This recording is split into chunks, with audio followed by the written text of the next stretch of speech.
J-8 avant le début de la Coupe d'Afrique des Nations. Et aujourd'hui, on va présenter une sélection qu'on attend tous. Le Maroc, demi-finaliste de la Coupe du Monde. On a présenté le Sénégal, l'Algérie. Prochainement, je ferai soit le Cameroun, soit la Côte d'Ivoire. Place au Lion de l'Atlas désormais. L'équipe type que doit aligner Regragui. Et j'ai beaucoup de conseils à lui donner, notamment au milieu de terrain. Gros débat là-dessus, je vous préviens. Les jokers qui seront importants au cours de la compétition côté marocain, et il y en a, notamment au milieu de terrain et un petit peu en attaque. Le groupe du Maroc, et puis le tableau final, qui sait qu'il pourrait affronter en cas de qualification en 8e. On va commencer par la liste de Regragui. Pas de grands absents notables. Les joueurs qui étaient là au mondial sont présents, du moins le 11 de départ. Il n'y a pas de blessés très importants, même s'il y a eu quelques choix forts. Donc tout le monde est à peu près présent, je trouve la liste très cohérente. Il y a aussi des jeunes joueurs par rapport à la liste de la Coupe du Monde il y a un an qu'on retrouve et qu'on va évoquer tout à l'heure. Le retour d'Amin Harit qui s'était blessé gravement juste avant la Coupe du Monde. Là, il sera bien présent pour la CAN et Dieu sait que ça va être important pour le Maroc. Alors, je vais commencer par la compo que je mettrai en place à la place du sélectionneur Regragui. Donc je l'affiche à votre droite les amis. On va commencer par le gardien Bonou. Bien entendu, pour moi c'est le meilleur gardien en Afrique actuellement. Il y en a d'autres, des super gardiens comme Onana notamment, comme Edouard Mendy.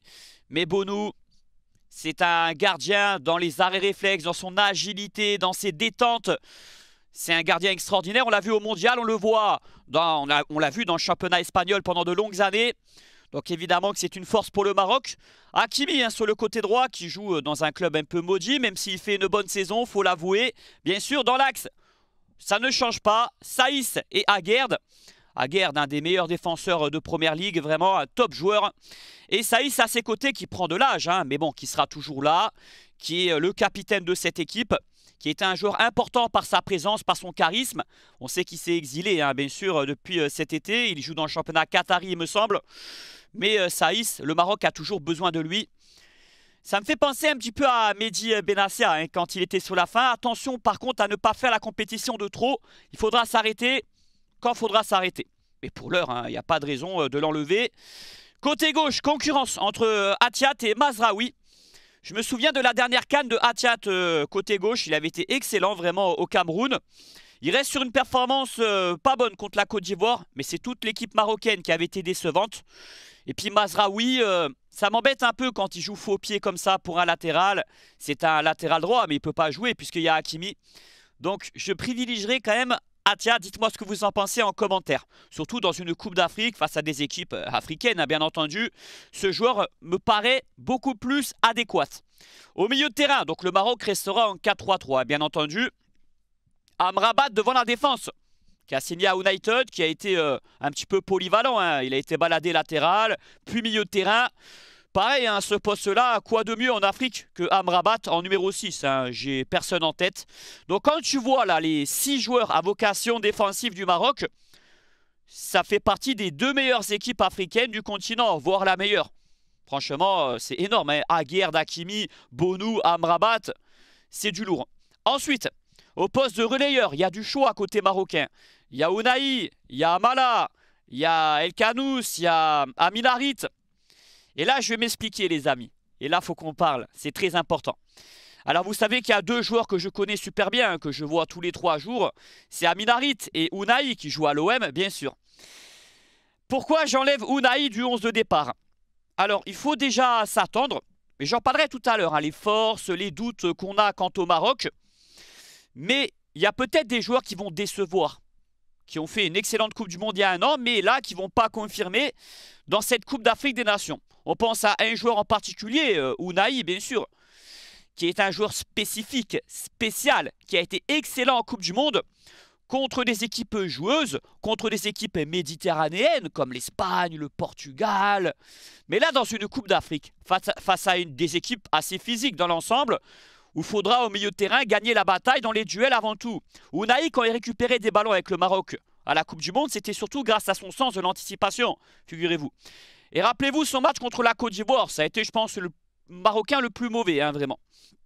Je le vois avec l'OM et justement la Ligue 1, c'est un championnat physique qu'on peut comparer un petit peu, je dis bien, un petit peu avec la CAN, entre guillemets. Et Ounahi a beaucoup de mal à s'imposer dans ce championnat. C'était un joueur qui correspondrait à l'Espagne, à la Liga par exemple, dans une équipe de possession, pas de problème. Mais évidemment les amis, après vous allez me dire, ouais mais Amin Harit c'est pareil. C'est pas un joueur de Coupe d'Afrique. Et non, vous avez tort. Mais je m'expliquerai après sur Amin Harit. Donc Unai ne fait pas une bonne première partie de saison. Pourtant, il a joué une quinzaine de matchs environ. Alors c'est vrai que depuis qu'il est à l'OM, il a marqué 3 superbes buts. Hein, ce qui prouve que c'est un joueur spécial, super technique, qui a un QI foot, qui a le sens du jeu. Mais pour être honnête, il casse pas les lignes. Alors, cette année, hein, je dis bien avec l'OM, certes, il n'y a pas que lui qui est responsable. Peut-être que ça ne matche pas avec l'équipe, avec notre système de jeu, avec le championnat, plein de choses. Mais est-ce que ça va matcher dans une Coupe d'Afrique des Nations? Là où le Maroc va affronter les équipes assez bloc bas. Bon, ça, à la rigueur, ça ne dérange pas Unai. Parce qu'encore une fois, il a une intelligence de jeu. Il est capable d'apporter de la verticalité. Je l'ai vu à la Coupe du Monde avec le Maroc et sur quelques matchs avec l'OM. Mais j'ai peur dans les duels, j'ai peur dans la bataille du milieu, j'ai peur sur ces aspects-là qui est très importante au milieu de terrain dans une Coupe d'Afrique des Nations.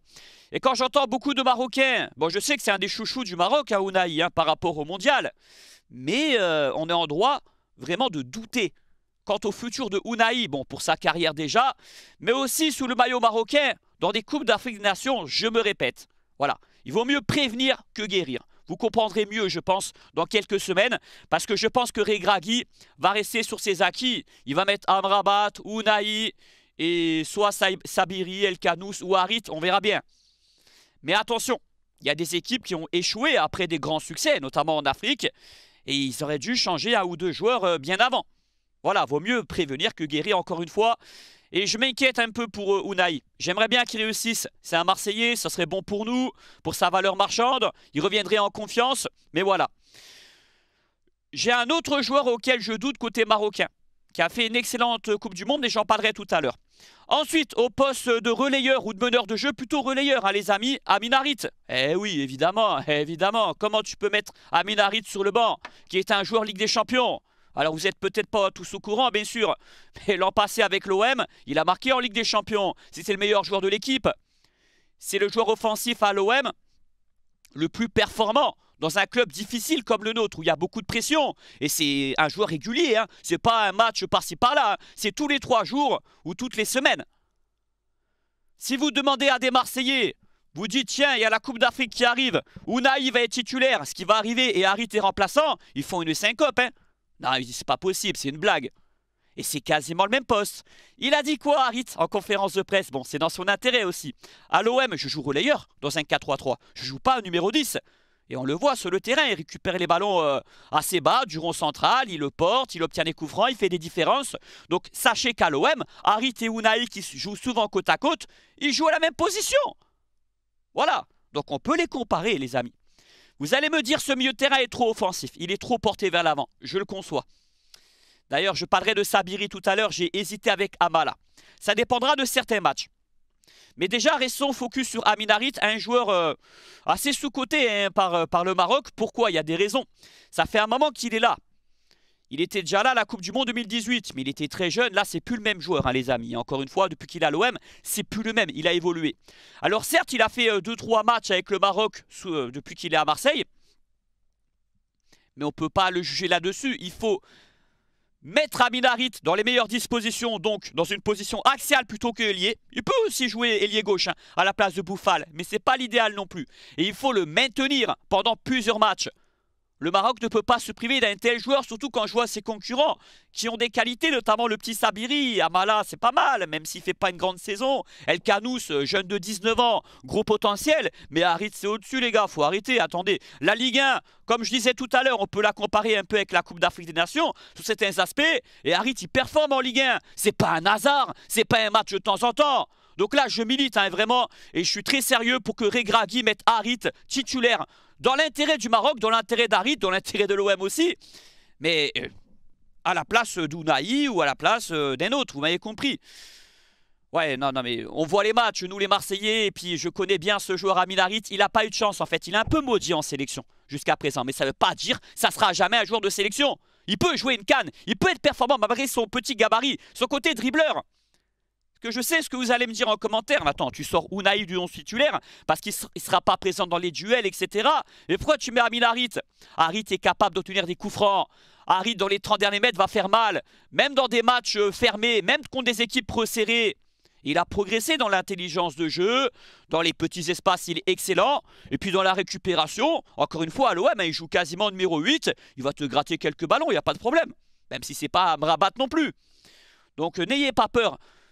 Maintenez Amin Harit titulaire à la Coupe d'Afrique des Nations. Et c'est pas trop demandé, je demande pas... Hein, je demande pas... Ça va. En Ligue des Champions, l'an passé, contre le Sporting... Il a fait l'amour à Ougarté, là, le Parisien, les matchs aller-retour. Excellent, tous les week-ends avec l'OM, pratiquement, contre des grosses équipes. Ce joueur, bien sûr, Regragui regarde les matchs. Et je pense que Regragui, il aime bien, d'ailleurs. Je pense qu'il va le mettre titulaire. Enfin, aux côtés d'Ounahi et Amrabat, j'ai un doute. Qui c'est qui va mettre? On verra bien. Ça va se jouer entre Amala, Sabiri et Harit. Donc voilà, j'ai fini pour les deux Marseillais, Ounahi et Harit. Vous m'avez bien compris, hein, donc Ounahi, j'ai des doutes sur lui, même en sélection. Alors pour ceux qui disent, ouais mais c'est un joueur de sélection, c'est pas un joueur de club, surtout pas fait pour l'OM. Bon, qu'il soit pas fait pour l'OM, je peux l'entendre. Peut-être que dans un autre club, il va performer dans un autre championnat plus tard, très bien. Mais est-ce que Ounahi va faire une grosse Coupe d'Afrique des Nations? On est en droit de se poser des questions, les gars. D'accord? C'est pas la Coupe du Monde, c'est pas l'Espagne en face, c'est pas le Portugal. Il y a des joueurs forcément, je vous souhaite le moins possible, hein, mais qui vont décevoir par rapport au mondial. Il y en a des, j'ai aucun doute, hein, la vérité. Hein. Hakimi sera présent, Aguerd il sera excellent, Bonou également, Ziyech il est en pleine forme, il est en pleine bourre, ça ira. Amrabat il sera là. J'ai aussi un petit doute sur Saïs, parce qu'il prend de l'âge, il s'est exilé dans un championnat au Moyen-Orient. Donc est-ce que c'est encore le grand Romain Saïs? On verra bien. Voilà, mes deux doutes côté marocain au niveau individuel. Bon, j'en ai un troisième, c'est Boufal. Justement, j'en parle tout à l'heure de Boufal. J'ai pas parlé de l'autre milieu de terrain que j'ai aligné, c'est Sabiri. Qui fait une super saison vraiment dans le championnat hollandais. C'est un super joueur. Est-ce qu'on peut dire que lui aussi est sous-coté comme Harit? Oh, je dirais moins quand même. Harit, c'est vraiment le joueur le plus sous-coté au Maroc. Hein, la vérité, je vous le dis droit dans les yeux. Hein. Harit, on n'en parle pas assez, hein, vraiment. C'est une chance. Et vous verrez dans les années futures, il est encore tout jeune, Harit. Les prochaines cadres. Eh, attendez, il s'est blessé avant la Coupe du Monde en plus. Il n'a pas eu de chance, ce mec. Il aurait été au mondial, il aurait performé comme les autres. Il était en pleine forme en plus. Voilà. Bon, j'arrête sur Harit, sinon ça va durer 30 minutes. Et j'en reparlerai dans les matchs que je vais commenter du Maroc, bien entendu. Sabiri, donc, pourquoi je l'ai aligné? C'est vrai que c'est un trio offensif. Mais bon, ça dépendra des matchs. Parce que c'est un joueur hyper talentueux. C'est une sorte de relayeur-meneur de jeu. Les quelques matchs que j'ai vus, franchement, il m'a épaté. Et j'ai hésité avec Amala, qui lui est un box-to-box. Profil un peu plus défensif, relayeur tout simplement. Mais il n'est pas trop titulaire avec Valence. Hein. Il ne fait pas un super début de saison. Ça dépendra des matchs. Si Regragui contre le Sénégal ou la Côte d'Ivoire veut aligner Amrabat, Amala et Harit, il n'y a pas de problème. La seule obligation qu'il a, c'est de mettre Amin Harit titulaire. C'est tout. Et Amrabat aussi. Après, il peut tourner. Hein. Soit Sabiri, soit Amala, voire Ounahi, bien sûr. J'enterre pas Ounahi. Mais je le mets pas titulaire indiscutable volontairement. C'est pas une provocation, mais j'ai aussi envie d'éveiller les consciences. Voilà, Ounahi peut s'imposer au fil de la compétition. Il va rentrer en cours de match. Enfin, je l'aurais fait rentrer en cours de match parce que je sais qu'il va être titulaire Ounahi. Mais ça sera peut-être une erreur, vous verrez. Le trio offensif du Maroc. Boufal côté gauche. Alors, Boufal, il s'est blessé longuement. Il est revenu très récemment. Il n'a pas beaucoup de rythme, certes. Vous savez, à la Coupe du Monde, c'était le Marocain, le seul Marocain un petit peu mi-figue, mi-raisin. Il n'a pas fait une grande Coupe du Monde, Boufal, par rapport à tous les autres. Après, on se souvient de la dernière CAN qu'il a fait au Cameroun. Il avait été exceptionnel, époustouflant. J'ai hésité aussi, franchement. Bon, il y a le petit Abdé, Adli, hein, qui peuvent le concurrencer, et encore... J'aurais pu mettre Harit côté gauche, mais encore une fois, il n'est pas mis dans les meilleures dispositions à ce poste-là. Donc non, je mets bien Boufal quand même. Il y a un match de préparation pour le Maroc hein, qui ne sera pas diffusé. Parce que c'est un joueur spécial, extraordinaire, et le Maroc a besoin de lui, bien sûr, sur le côté. Ziyech sur l'aile droite, hein, je répète, il fait une bonne saison en Turquie. Vraiment, hein, Ziyech, il a fait une grosse Coupe du Monde. Hein. Son duo avec Hakimi était extraordinaire. Il a marqué des buts importants. Il a porté son statut de meilleur joueur du Maroc offensif grandement. Et en attaque, En-Nesyri qui fait un début de saison moyen. Il a marqué 5 buts avec Séville. Moi, j'aime bien En-Nesyri. C'est un joueur qui se bat. Il a été parfois critiqué pour son manque d'efficacité. il me fait un peu penser à Slimani, sauf qu'il a un gabarit un peu plus petit. Le Slimani d'il y a quelques années, un petit peu pour son côté battant. Et je me rappelle de son but contre le Portugal, là, son coup de tête sur un centre de Athiat notamment. Donc En-Nesyri doit être titulaire devant. Maintenant, je vais passer au joker important. C'est-à-dire les remplaçants qui peuvent évoluer au cours de la compétition ou rentrer en cours de match. Alors, regardez. En défense, j'ai mis Mazraoui en concurrence avec Athiat. Uniquement. Sinon, la charnière, elle est faite, elle est constituée. Et côté droit, personne ne remplacera Hakimi. À moins d'une blessure. Bien sûr, il y a des joueurs qui ont été appelés à ce poste-là. Mais ils ne seront pas utilisés sauf en cas de besoin, les gars. Il faut être honnête. Au milieu de terrain, il y a du monde aussi au Maroc. Hein. J'ai parlé de l'Algérie hier qui avait un milieu de terrain très quantitatif. Le Maroc aussi. Hein. El Khanous sur le banc, tout comme Ounahi et Amala. Alors c'est vrai qu'Amala c'est plus un 8 hein, qu'un 6. Ounahi c'est un vrai 8. Et El Khanous c'est un vrai 8 ou meneur de jeu. El Khanous, tout jeune joueur. J'ai aimé son match contre le Brésil là, au mois de mars. Vraiment, il avait montré des grandes qualités. En plus, un supporter de l'OM. Peut-être qu'on le verra à l'OM, hein, qui sait un jour. Ounahi donc. Voilà, je me suis déjà assez expliqué sur lui. Mais je souhaite tout le meilleur à Ounahi. Mais les gars, et puis je vois pas assez de choses sur Ounahi côté marocain. Je vois pas assez de doutes parce qu'il a tellement été époustouflant à la Coupe du Monde qu'on n'anticipe pas ces choses-là. Mais moi, je le vois à l'OM. Je me suis posé des questions. Et il y a de quoi, franchement. Et Amala, donc, Amala, que je ferai jouer certains matchs à la place de Sabiri. Hein. J'ai bien répété tout à l'heure. Sinon, au poste d'ailier, il y a Adli. Adli qui joue à Leverkusen, qui est décisif hein, d'ailleurs avec son club cette année. Un ailier pur. Et le petit Abdé. Donc pour moi, ça doit être des remplaçants. Je ne sais pas ce que vous en pensez. Je pense que la plupart des Marocains sont d'accord avec mon trio d'attaque et le fait de titulariser Bouffal. Je me suis un peu renseigné. Bon, j'ai pas été dans le sens de la compo de tous les Marocains, vous l'avez vu à droite. J'ai enlevé Ounahi, ce qui est quasiment unique. Donc Abdé et Adli en cours de match, en joker, ça leur convient très bien. Ils n'ont pas encore les épaules pour être titulaires, loin de là. Mais c'est des joueurs de qualité, attention. Et puis, il y a un concurrent important à En-Nesyri. Hein. C'est Tissou Dali qui est en forme, qui marque beaucoup de buts hein, cette saison. Donc si En-Nesyri n'est pas dans le coup, eh bien, Regragui aura une carte à jouer avec ce Tissou Dali. Voilà. Dites-moi ce que vous en pensez en commentaire les amis. On va passer maintenant au groupe du Maroc avec la RDC, la Zambie et la Tanzanie. C'est un groupe assez abordable. Mais attention, la RDC et notamment aussi la Zambie, une équipe physique embêtante à jouer. C'est pas à gagner d'avance. Mais le Maroc a l'ambition bien sûr de finir premier par rapport au tableau final. Regardez ce que je vous mets à l'écran. Si le Maroc finit premier de son groupe, ils affronteront le deuxième du groupe E. Soit la Tunisie, soit le Mali ou l'Afrique du Sud. En fait, le groupe du Maroc, il est assez cool. Mais ce qui fait peur pour le Maroc, c'est les huitièmes de finale. Je vais vous expliquer pourquoi. Donc si tu es premier, tu affrontes Tunisie, Mali ou Afrique du Sud. Si tu es deuxième, tu affrontes l'Égypte ou le Ghana. Eh bien, c'est pas un cadeau. Hein. Huitième de finale, Maroc-Ghana ou Maroc-Égypte, c'est pas un cadeau. Ben ouais les gars, deuxième groupe F, deuxième groupe B. Et si le Maroc est troisième, tu affrontes Sénégal ou Algérie. Logiquement, bien sûr. Logiquement. Parce que le Sénégal devrait finir premier comme l'Algérie. Voilà. Donc, le huitième de finale sera corsé pour le Maroc, quoi qu'il arrive. On va finir, les amis, avec les forces de la sélection marocaine. Donc là, je vais parler collectivement. Hein. J'ai évoqué les joueurs individuellement et les doutes que j'ai. Alors, les forces du Maroc, c'est quoi? C'est encore une fois l'assise défensive. Que ce soit les 4 défenseurs, le gardien, le milieu récupérateur Amrabat. C'est ce qui se fait de mieux en Afrique et largement. Ensuite, il y a une dynamique, une confiance depuis la Coupe du Monde qui est indéniable.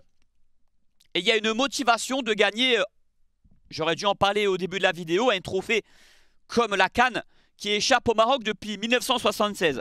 Bien sûr, pour les Marocains, ça commence à faire très long. Le Maroc a gagné une fois la CAN, ce n'est pas assez et puis ça date en plus. Hein, en 76, je répète. Est-ce que le Maroc... Est-ce que les joueurs auront la grosse tête après la Coupe du Monde qui a eu lieu il y a un an? On s'est tous posé la question. Mais au final, je ne pense pas. Parce qu'ils ont été assez prévenus. Regragui aura ce rôle-là de motiver tout le monde, de leur dire qu'aucun match sera facile, que le Maroc sera attendu au tournant par les adversaires, plus que d'habitude. Hein. Ils seront surmotivés, les équipes en face, de jouer le Maroc. Demi-finaliste de Coupe du Monde, la seule équipe africaine à avoir atteint le dernier carré, hein, bien sûr. C'est une performance, quoi qu'on dise. Et je ne pense pas que le Maroc prendra les matchs à la légère. Peut-être que le Maroc va décevoir. Peut-être qu'il y aura un échec dès les huitièmes de finale ou je ne sais pas. Mais ça sera à cause de lacunes collectives, de faillites individuelles ou autres. Voilà. Là, c'est une compétition différente que la Coupe du Monde. Surtout vu les adversaires que le Maroc a affrontés au Mondial. Je répète, l'Espagne, Portugal, Belgique et j'en passe. C'est pas du tout les mêmes adversaires. Le Maroc, sur le papier, on va remettre l'équipe titulaire que je mettrai en place. C'est une très très belle équipe. Hein. J'ai parlé du secteur défensif qui est excellent. Les créateurs, c'est sympa quand même. Harit, Sabiri. Et puis le trio Ziyech, Boufal, El Nesri. C'est pas mal du tout. Le Maroc fait partie pour moi des 3, voire 4 favoris au pire de la CAN. Top 3, top 4 de la CAN, le Maroc en fait partie. Je ne vais pas faire de classement les gars, volontairement. Parce que, voilà, pour plusieurs raisons. Mais pour chaque équipe, je donnerai où c'est que je les situe. Maroc, c'est top 3, top 4 des favoris. Voilà mon avis. N'hésitez pas en commentaire à donner votre point de vue sur tout ce que j'ai dit, à mettre un petit like en bas de la vidéo. Voilà, je pense avoir été complet hein, sur le 11 de départ, sur les joueurs Joker, donc sur la plupart des joueurs dans la liste hein, de Regragui, du moins ceux que j'ai évoqués, c'est ceux qui auront du temps de jeu, ceux que j'ai pas évoqués. Bon, il y a aussi le joueur de Reims là, comment il s'appelle, Richardson. Au milieu de terrain, c'est bouché pour lui, hein, il jouera quasiment pas, donc ça sert à rien vraiment d'en parler. Voilà, le Maroc a l'ambition d'aller le plus loin possible, les gars. Il y a certaines des équipes qui veulent aller au moins en quart, en demi-finale, et des grandes équipes. Hein.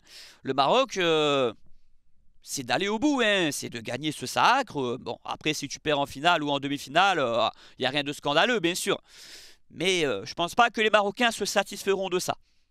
Par rapport à la Coupe du Monde, et par rapport aussi au titre qui leur échappe en Coupe d'Afrique depuis 1976, encore une fois. Là, tu as une grosse génération, il faut en profiter. Il faut gagner quand tu peux gagner. Il faut saisir les occasions. Parce que la Coupe d'Afrique, c'est dur de la remporter. Alors, il y a des sélections comme l'Égypte, comme le Cameroun, qui ont eu la chance de la gagner plein de fois. Mais ce n'est pas donné à tout le monde. Et je pense qu'à l'avenir, ça va beaucoup tourner, encore une fois. Donc, voilà. Quand tu peux gagner, il ne faut pas hésiter. Il faut que la chance bascule du bon côté. Voilà pour cette équipe talentueuse hein, du Maroc. J'ai quelques doutes sur Ounahi, sur Saïs. Le reste, ils seront au rendez-vous. Et bien sûr, est-ce qu'une équipe sera capable de piéger le Maroc? Il y a des équipes qui peuvent le faire. On ne va pas se le cacher, il y a des grosses équipes africaines. C'est la CAN. Donc le Maroc ne va pas arriver les mains dans les poches. Hein. Il va falloir batailler pour aller à la victoire finale et aller le plus loin possible. En tout cas, message à Regragui, Amin Harit, titulaire. Et je ne fais pas du favoritisme. Hein. La preuve, j'ai écarté Ounahi. C'est dans l'intérêt du Maroc que je m'adresse à tous les Marocains. Là, ça suffit. Hein. Harit, tu dois l'installer match après match. Ce que j'entends, j'écoute hein, les débats. Non, Harit, c'est un remplaçant, un joker. Et tu rigoles ou quoi? Non, mais c'est une blague. C'est pas possible de dire ça. Non, non, non. Harit, c'est pas un remplaçant.